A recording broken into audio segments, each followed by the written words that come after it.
ये 8 लक्षण प्रकट होने लगते हैं जिसके ऊपर प्रभु की कृपा होती है। पहला, घोर अपराध करने वाले के प्रति भी दया की भावना, शांति पहला लक्षण है। भाव में भी पहले शांत भाव है। हमारे ऊपर श्री हरिजू की कृपा है, इसकी पहचान ये 8 लक्षण। पहला, शांति, अर्थात घोर अपराधी के प्रति भी गुस्सा ना क्षमा करना, ये हरि की कृपा का लक्षण है। देख लो भाई, घोर अपराधी शब्द तो जाने दो, जरा सा प्रतिकूल हो जाए तो लाख समझाओ पर भ्रकुटी तनी रहती है। ईर्ष्या, द्वेष, मात्सर्य, द्रोह, ये उपासक के हृदय की विषय नहीं, ये तो गंदे विषयी पुरुषों के हृदय के लक्षण हैं। जहां ईर्ष्या है, मात्सर्य है, द्वेष है, द्रोह है, ये कुमति के लक्षण है, ये सुमति के लक्षण नहीं, ये हरि कृपा पात्र के लक्षण नहीं। आपसे जो अपराध कर रहा है, द्रोह कर रहा है, आपका क्षमा बल ये हरि प्रसाद से होता है। शांति, क्षमा बल, शांति, सह गया, क्या करूं, सहना ही पड़ेगा क्योंकि भगवत मार्ग में वो ऐसा नहीं होता। शांति, बुरा ही नहीं लगा, हरि कृपा पात्र को बुरा ही नहीं लगा। उमा संत के यही बड़ाई, मंद करत जो करे भलाई, ये सीधा शांति की व्याख्या है। अपने यहां मंगल गान में, करत जे अनसहन निंदक तिनहु पे अनुग्रह कियो, यह है हरि कृपा, यह है आचार्य कृपा, गुरु कृपा। अपराधी पर भी क्षमा का भाव होना, भला ऐसा है, अपराधी पर भी क्षमा का भाव होना, ये हरि कृपा पात्र में ही होगा, अन्य में नहीं। तो अगर अपने हृदय में ऐसा लगे कि ऐसा नहीं है तो हरिजू से प्रार्थना करनी चाहिए कि कृपा करो, मेरे में सामर्थ्य आवे। दूसरा, अनुसूया, वो किसी भी के प्रति कभी भी कोई दोष दर्शन ही नहीं करेगा। दोष कथन, दोष श्रवण की तो बात जाने दो। अनुसूया, दूसरों के गुणों में दोष ढूंढना, ये नहीं होता। हरि कृपा पात्र में ये नहीं होता। ये सब भजन के नाश करने वाले, जैसे पहला अपराधी पर क्रोध कर देना, तो माया ने भेजा इसीलिए था कि तुम्हारे साथ व्यवहार ऐसा करे कि तुम क्रोध करो, क्रोध करोगे तुम्हारी ऊर्जा शक्ति नष्ट हो जाएगी, अध्यात्म में जो चलने की थी, और कहीं तुमने संकल्प कर लिया तो भजन शक्ति नष्ट हो जाएगी। तो अगर भजन बल है तो गया, जरूर उसको दंड मिलेगा, पक्का मिलेगा, 100% मिलेगा, लेकिन आप खाली हो गए। ना भजन करने की वृत्ति रहेगी और ना भजन रहेगा, दोनों बात। अनुसूया, किसी के सद्गुणों में दोष देखना, गुणों में दोष ढूंढना, ये हरि कृपा पात्र में नहीं होता। ये बहुत मंगलमयी बातें हैं जिससे हमारा भजन मार्ग पुष्ट होता है। तीसरा, वो बाहर से और भीतर से पवित्र रहता है, हरि कृपा पात्र। शौचाचार का ज्ञान होना चाहिए, वस्त्र आपके पवित्र होने चाहिए, ये बाहरी जल रज आदि के द्वारा बाहरी पवित्रता, और निष्कपटता, निश्चलता, सत्य भाव, ये अंदर की पवित्रता है। अगर कपट है, छल है, असत्य है तो हृदय मलिन रहता है। भीतर और बाहर से पवित्र रहना, इसमें खास बात क्या है? भीतर और बाहर से पवित्र रहने में, भीतर और बाहर से सदैव पवित्र कौन रह सकता है? तो बोले जो पुंडरीकाक्ष भगवान श्री हरि का, प्रियाजू का स्मरण करता रहता है, वो शवायाभ्यंतर शुचि, वो बाह्य और अभ्यंतर दोनों से पावन रहता है। तीसरी जो कृपा का लक्षण है, अर्थात वो सदैव भगवत चिंतन परायण, शौचाचार का पालन करने वाला, बाहर और भीतर से हरि कृपा पात्र पवित्र रहता है। लघु शंका में जल पात्र में रखा जाता है, जनेंद्रिय को पवित्र किया जाता है, फिर हाथ रज से धो के, फिर कुल्ला करके, आचमन करके, पैर धोकर, ऐसे पवित्र आचरण। ऐसे पशुवत व्यवहार ठीक नहीं।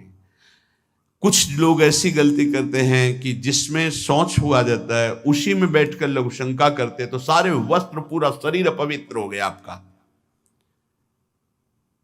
अब तो अटैच बाथरूम की व्यवस्था माया ने कर दी है। हमें लगता है कि शौचालय अलग होना चाहिए और स्नान गृह अलग होना चाहिए, थोड़ा ही चाहे भेद हो, पर अंतराय होना चाहिए पवित्रता के लिए। अब ये शौचालय है, यही स्नान करना है, यही लघु शंका करनी है, तो पवित्रता का निर्वाह नहीं हो पाता। यदि जिस उस जगह आप शौच करते हैं, जो बैठकर उसी पे बैठ के लघु शंका करते हैं, तो आपको पूरा वस्त्र सहित स्नान करना चाहिए पवित्रता के, तभी बुद्धि भ्रष्ट हो जाती है। आपको मंत्र का निरंतर चलना ये कठिन पड़ जाएगा। पवित्रता का निर्वाह करो। देह राग मिटने के बाद एक स्थिति आती है, अवधूत स्थिति, उसमें फिर शरीर की पवित्रता का कोई संबंध नहीं रह जाता। पर अभी तो संबंध है ना देह भाव से, तो बहुत होश से लघु शंका ऐसे करें कि आपके पैरों में, वस्त्रों में छिट्टी ना पड़े, पवित्र रहें। हर समय हमें पवित्र मंत्र जपना है, नाम जपना है, श्री जी की सेवा में रहना है। बहुत जल्दीबाजी, खड़े खड़े लघु शंका की, छिट्टियाँ पड़ रही, बस ऐसे चल दिए, वो पशुवत आचरण भगवत मार्ग में नहीं चल पाओगे। वो अंदर तुम्हारे व्याकुलता पैदा करता रहेगा, भोगों की, संसार की। शौचाचार का बहुत बड़ा फल है, शरीर राग छूट जाएगा। ये बात समझ लो, शरीर राग छूट जाएगा। शरीर संबंधी पवित्रता शरीर राग छुड़ा देती है, आंतरिक रहस्य है ये। चौथा, ऐसे कार्यों का अनुष्ठान न करे जिनमें हमारा भजन छूटता है, जिनमें सत्य छूटता है, जिनमें भगवत भाव छूटता है। जैसे आपके ऊपर कृपा हुई, आप भगवत मार्ग में चल रहे हैं, अब आप ऐसे संसारिक कार्यों का अनुष्ठान कर रहे हैं जिनमें आपकी चित्तवृत्ति बिल्कुल भगवत विमुख हो रही, तो जीवन का लाभ क्या होगा? लाभ तो है भगवत स्मरण सहित। इसी की मानो टीका है, छठदम शील बिरत बहु कर्मा, निरत निरंतर सज्जन धर्मा। शीलवान और ऐसे कर्मों से विरत जिनसे भगवत विस्मरण होता है, जो सज्जन पुरुषों के द्वारा धर्मानुष्ठान होते हुए उन्हीं का अनुष्ठान, ऐसे कर्मों में ना जाए जिससे भगवत विस्मरण होता है। जैसे कल एक ने प्रश्न किया कि मैं खाता तो नहीं हूं, लेकिन मांस के दुकान में मांस बेचता हूं, होटल आदमी, क्या उचित है? ये उचित कैसे हो सकता है? तुम और भी तो व्यापार कर सकते हो। जरूरी है धर्म का पालन करने की इच्छा करते हो, धर्म आचरण करते हो, ऐसा नहीं। तो विरत बहु कर्मा, उन कर्मों से हमें विरत रहना है जो हमारे धर्म के विरुद्ध है, जो भजन के विरुद्ध है। हरि कृपा पात्र ऐसे कर्मों का अनुष्ठान कर ही नहीं सकता। और शारीरिक श्रम इतना जिससे हमारा भजन का तार ना टूटे। जब भजन का अभ्यास किया जाता है तो हर कार्य को सुचारू रूप से करते हुए एकाग्रता भजन में रखी जाती है। हम वो कार्य जल्दी से कर ही नहीं सकते जिसमें भजन छूट जाए और कार्य पूरा हो। नहीं, हम कार्य करेंगे, हमें छोड़ दीजिए, हम अपने चिंतन से युक्त होते ही बिल्कुल कार्य करेंगे। जैसे कई साधक हैं, उपासक हैं, बड़े अच्छे उपासक हैं, उनको आप कार्य दीजिए कि आप पानी गर्म कर दीजिए, पात्र बहुत सुंदर साफ होगा, पानी बहुत गर्म, लेकिन आप कह दीजिए कि 5 मिनट में गर्म करके ले, तो उनसे असंभव नहीं होगा, छोड़ दीजिए उनको। आप वो मतलब ऐसा कार्य करेंगे प्रशंसनीय, पर वो समय से, उनका एक सिद्धांत है, बहुत अच्छा लगता है। और अपने को पता है इससे जल्दीबाजी नहीं होनी। पात्र मार्जन करना है, छोड़ दीजिए, आप उसको टोकिएगा नहीं, आप जल्दी मांझ के, उससे नहीं होने वाला। वो तनिक भी दोष नहीं रहने देगा पात्रों में, पर समय दीजिए, आराम आराम शिव कर। हमें अच्छा लगता है, भगवत चिंतन परायण उपासक की यही वृत्ति होती है। पोछा लगाना है, बिल्कुल बढ़िया लगेगा, लेकिन आपको सर से घुमा दे वैसा नहीं होगा। आप छोड़िए और जाइए, हटिए, और वो अपने ढंग से लगाएगा और एकदम क्लीन करके। यही उपासक का लक्षण होता है। जो कार्य करेगा सांगोपांग करेगा, पर वो बहुत मस्ती से होगा, क्योंकि उसका भगवत चिंतन चल रहा है। अधिक ऐसे जिससे हमारा चिंतन छूट जाए, थोड़ा संयम में आना चाहिए। ये भगवत कृपा पात्र का लक्षण है। अपने भजन का फल देखना भगवत कृपा पात्र की, सबको प्रदान कर देना। हिम्मत है, अपने भजन, इतनी मेहनत से किया हुआ भजन, भजन होने के बाद, हे प्रभु इस भजन का फल हो, सर्वे भवन्तु सुखिना सर्वे सन्तु निरामयः। यहां तो कहते महाराज, एक माला रोज आपके लिए करता हूं कि आपकी बीमारी ठीक रहे, तो शेष किसके लिए करते हो प्रभु? शेष क्या? अगर इष्ट और गुरु के लिए तुम्हारा है कि एक माला करते, तो फिर इतनी माला करते तो हमें क्या होगा? सब आपको दे देंगे तो हमें क्या होगा? तभी भजन का रहस्य नहीं जाना। सबके मंगल के लिए अपने भजन को समर्पित कर देना। देखो भाई भजनानंदी, भजन में अरुचि होने लगेगी? नहीं होने लगेगी। सुबह से शाम तक पसीना चुआए हम और भजन का फल दे दे सबको, तो इसका रहस्य बताते हैं। सबको जे भी कहा सर्वे भवन्तु सुखिना, तो सर्वत्र विराजमान भगवान वही पलटकर अनंत रूपों में आपके ऊपर बरस पड़ेंगे। ये आंतरिक रहस्य है।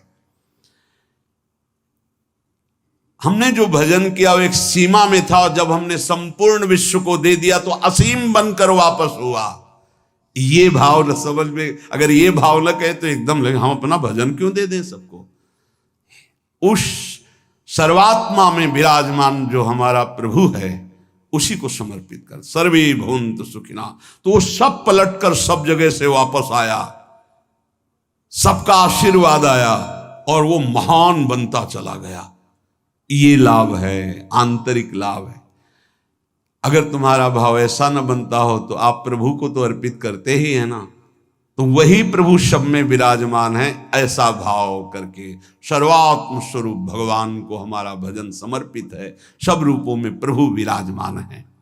ये हरि कृपा पात्र का लक्षण चल रहा है। और छठवां, अपने भजन से अपने लिए कुछ भी ना चाहना, और दूसरों की तो बात जाने दो, दूसरों से कुछ ना चाहना ये तो ठीक है। अपने भजन से अपने लिए कुछ ना चाहना है हिम्मत। देखो ये हरि कृपा पात्र में हिम्मत होती है। अपना भजन अपने प्रयोग में ना लाना, इसका भी आंतरिक रहस्य है। अपने प्रयोग में आप शरीर को लेकर के बोलेंगे, अगर स्वरूप को लेकर तो प्रयोग की कोई वहां जरूरत ही नहीं। स्वरूप पूर्ण काम है, वहां कोई अभाव नहीं।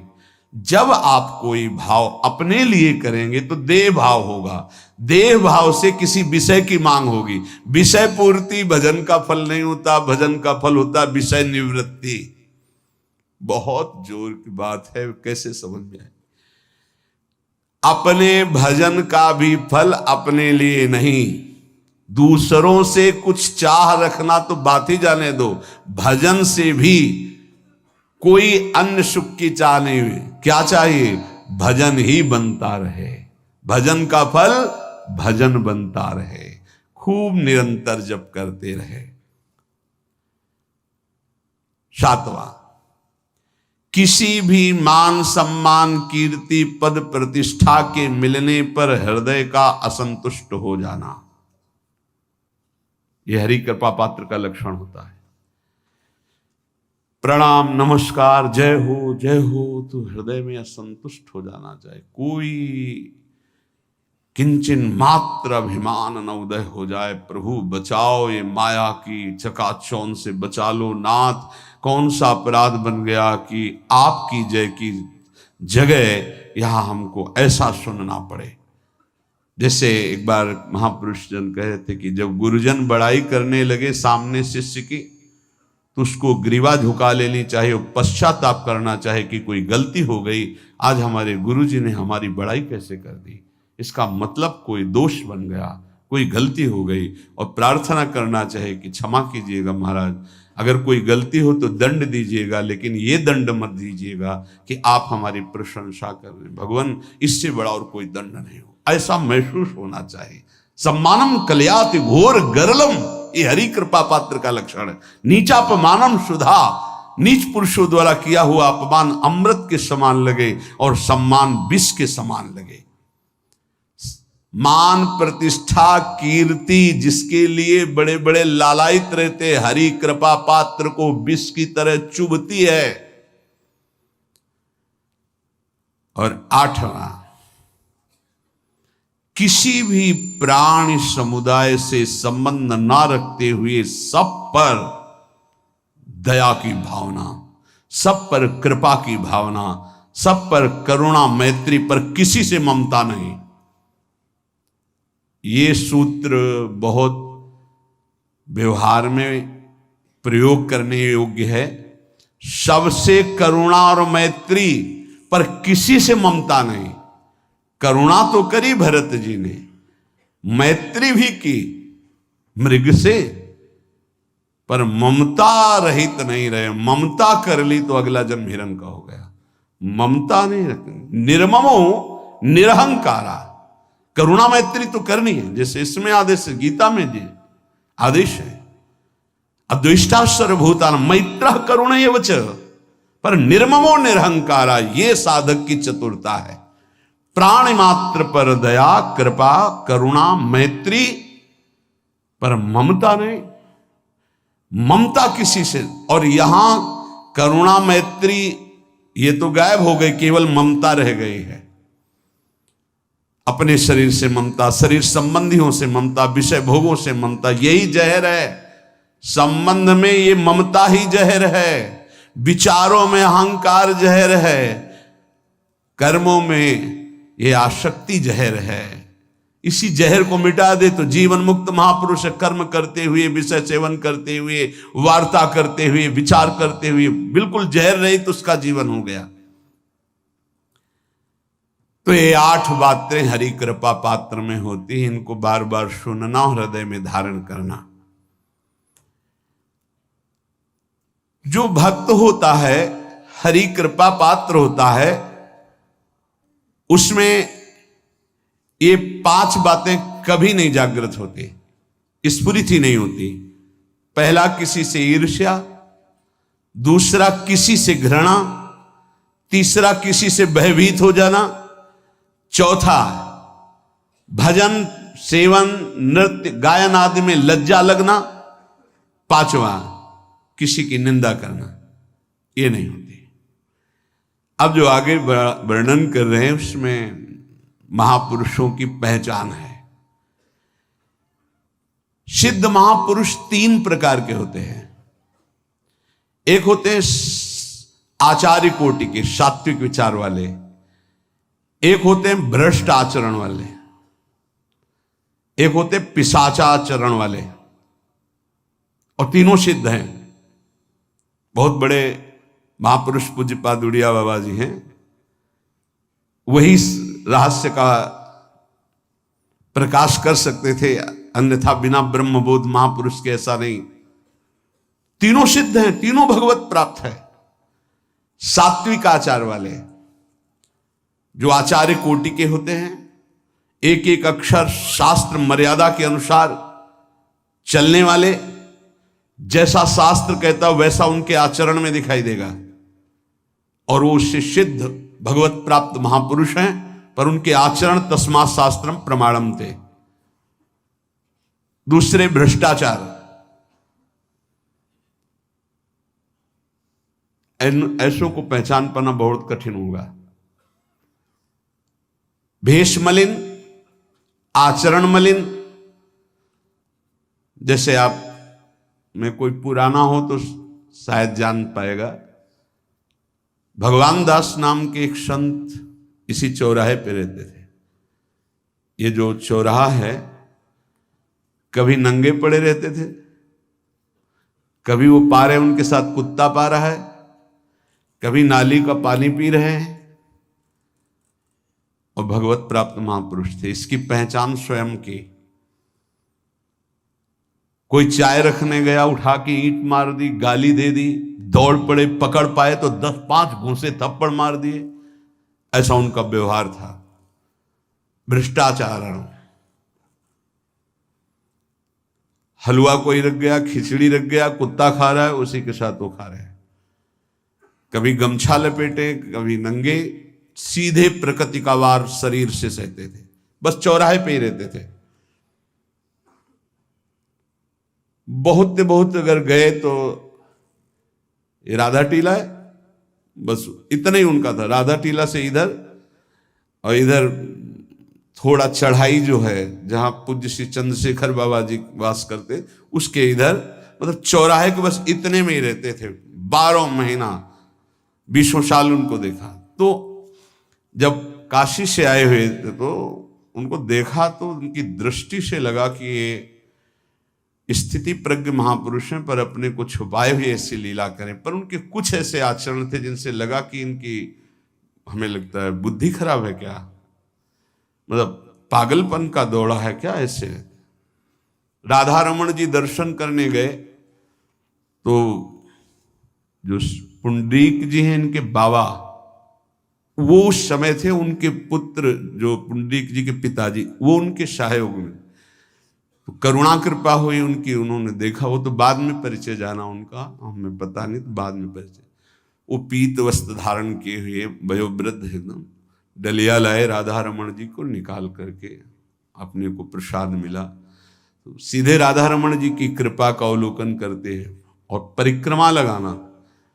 एकदम संकल्प बना, कमंडल में 2 कुलिया रखी, ढक्कन से ऐसे ढक के, और बस मन में आया कि अगर वो बाबा हमसे आते हैं, हमारे कमंडल से कुलिया, सत्य, परम सत्य, कुलिया लेते हैं और पाते हैं और फिर रख के चल देते, तो मैं मान जाऊंगा कि प्रभु ये आपके धाम के सिद्ध महापुरुष हैं, आए हुए थे हम काशी से ऐसे। क्योंकि काशी में ऐसी लीलाएं देखी थी बड़े अवधूत कोटि के महापुरुषों को। आपसे सत्य कहते हैं, वो पेड़ हट गया, रमण रेती में था, बीच रोड में था, चबूतरा बना था, वो ऐसे पड़े थे, वहां के हम बैठ गए, बिजली की तरह उठे, रफ्तार से आए, खड़े हो गए हम बिल्कुल, क्योंकि हमें पता था कि घूंसा और थप्पड़ इनका प्रसाद होता है। हम कहा उस समय, हम कहा अगर हाथ चलाएंगे तो पकड़ लेंगे ना, बिल्कुल पोजीशन में खड़े। तो बंगाली भाषा में कुछ बोले, वैसे गले में हाथ डाला, ढक्कन हटाया, कुलिया निकाली, पाया, कुलिया वहीं रखा, ढक्कन रखा, गए और वहीं लेट गए। सत्य कहते एकदम रोम रोम खड़ा हो गया कि अरे भगवत प्राप्त महापुरुषों को जानना बड़ा कठिन है, कैसे आचरण, भ्रष्ट आचरण से रहते हैं।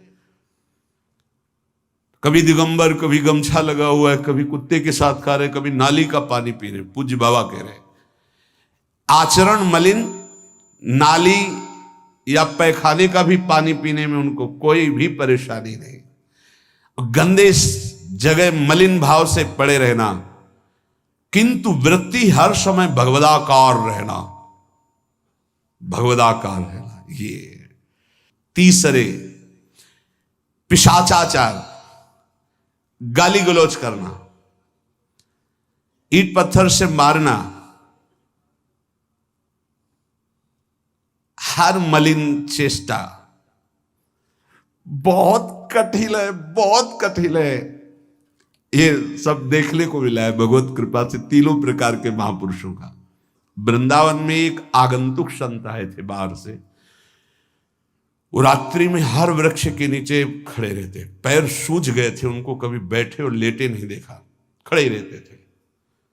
ये 25 वर्ष के लगभग की बात है। तो उनको जब देखा तो देखते ही उनकी दृष्टि ऐसी थी ऊर्ध्व, लगा ये तो भगवत प्राप्त महापुरुष है। 45 वर्ष की अवस्था हो, बस खड़े रहते थे, चरण उनके फट गए थे, ऊपर से ऐसे खड़े खड़े। रात्रि में एक दिन हिम्मत की, बोलते नहीं थे वो, लार बह रही है ऐसे गंदे कपड़े, महाराज जी आप कृपा करें। उस समय मदन टेर में कि आप आए, तो सहज में से खड़े हो गए। तो आटे के 4 लड्डू हमें मिले हुए थे, तो उनका आप कृपा करके पाइए, पाले। तुमका आपका ये जो बाहरी परिवेश है और आपके जो बाहरी लीलाएं हैं, ये बाहरी लोग तो भले न समझ पाए, पर प्रभु मुझे ऐसा अनुभव होता है आप भगवत प्राप्त महापुरुष हैं। रो पड़े हो, कभी हमने उनको ऐसा नहीं देखा, रो पड़े। और उनका ये हमारे गुरुदेव की कृपा है। उनका कब से वृंदावन आ पाए? बोले कुछ दिन हुए। बोले वृंदावन की रज का प्रभाव कितना दिव्य है कि अब जाने का मन नहीं होता है। पर आप अब दोबारा हमसे मिलने की चेष्टा मत कीजिएगा, कभी दूर से देख लीजिएगा, पर आप कभी मिलिएगा नहीं। आप भक्त हैं इसलिए आपसे संभाषण कर लिया। ये तो आपने सुना सुबह की लीला, ईंट चल रही थी उनपे, वो दिगंबर खड़े थे, ईंट मार रहे थे लोग, परिक्रमा वाले लोग उनको ईंट मार रहे थे। कई जगह उनके ईंट लगी, उनको लग रहा था ये पागल है, नहीं पहचाना जा सकता। 3 प्रकार के महापुरुष होते। एक होते सात्विक आचार वाले, बहुत जो शास्त्रीय आज्ञा वैसे ही अक्षरशः आपको दिखाई देंगे, आचार्य कोटि के, पवित्र शरीर, पवित्र वस्त्र, पवित्र आचरण, एकदम आचार्य कोटि। दूसरे एकदम भ्रष्ट आचरण, समझ ही नहीं सकते आप। तीसरे पिशाच की तरह, समझ ही नहीं सकते उनको। अब लाभ होता है केवल पहले वाले से, सात्विक तस्मात् शास्त्रम प्रमाणम थे, इससे जनता का लाभ होता है। इन 2 से विशेष हानि हो जाती है, क्योंकि इनके आचरण ऐसे होते हैं, साधु अवज्ञा तुरंत बहुत जल्दी विनाश होता है ऐसे महापुरुषों के अपमान से। सात्विक महापुरुषों के नहीं, अगर उनसे अपमान भी हो जाएगा तो क्षमा करेंगे वो सब। इनको न क्षमा से मतलब है, न पिटाई से मतलब है, इनकी दैवी शक्ति तुम्हारा नाश कर देगी। ऐसे से बहुत, क्योंकि इनको समझ में नहीं आएगा ना। काशी में भी देखा, कुल्हड़ चल रहे हैं सब, और ब्रह्माकार वृत्ति है, लोग समझ नहीं पा रहे हैं, चाहे कि कुल्हड़ जमा मार रहे हैं उनके ऊपर। ऐसे किया, बिल्कुल जो चर्म है प्रकृति को सहते सहते भैंसे का जैसे हो गया मोटा एकदम, और उनके ऊपर मार पड़ रही है, वो मुस्कुरा रहे हैं, चल रहे हैं। उनका गजब हो गया, ब्रह्माकार स्थिति महापुरुष के सामने, ऐसे कोई समझ ही नहीं पाता। तो कह रहे हैं ऐसे भक्तों से प्रायः सबकी हानि हो जाती है, क्योंकि समझ पाते नहीं कि स्थिति क्या है, और जब उनका अपमान करते हैं, उनको मारते हैं, पीटते हैं, उनका सर्वनाश हो जाता है।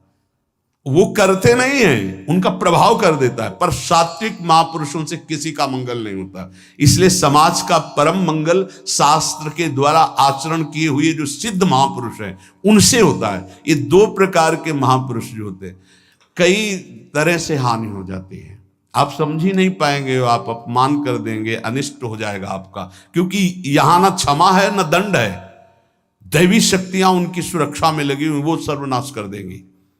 इसलिए बाबा परिचय बता रहे कि अगर तो इनको पागल न समझा जाए। ये प्रायः जैसे एक बार बताया था कि हरगोविंद जी के पांडाल में रास हो रहा था, एक दिगंबर महापुरुष आए और वो ऐसे खड़े थे पीछे से, चूंकि आरती करने के बाद पीछे राधा वल्लभ जी की गए तो पीछे ही खड़े होना था, तो बिल्कुल पास बूट पहने हुए मारा लात पीछे से, वो मुभरा गिर गए, आराम से खड़े हुए, रास को ऐसे नेत्रों से हल्का सा और बस फिचल दिए।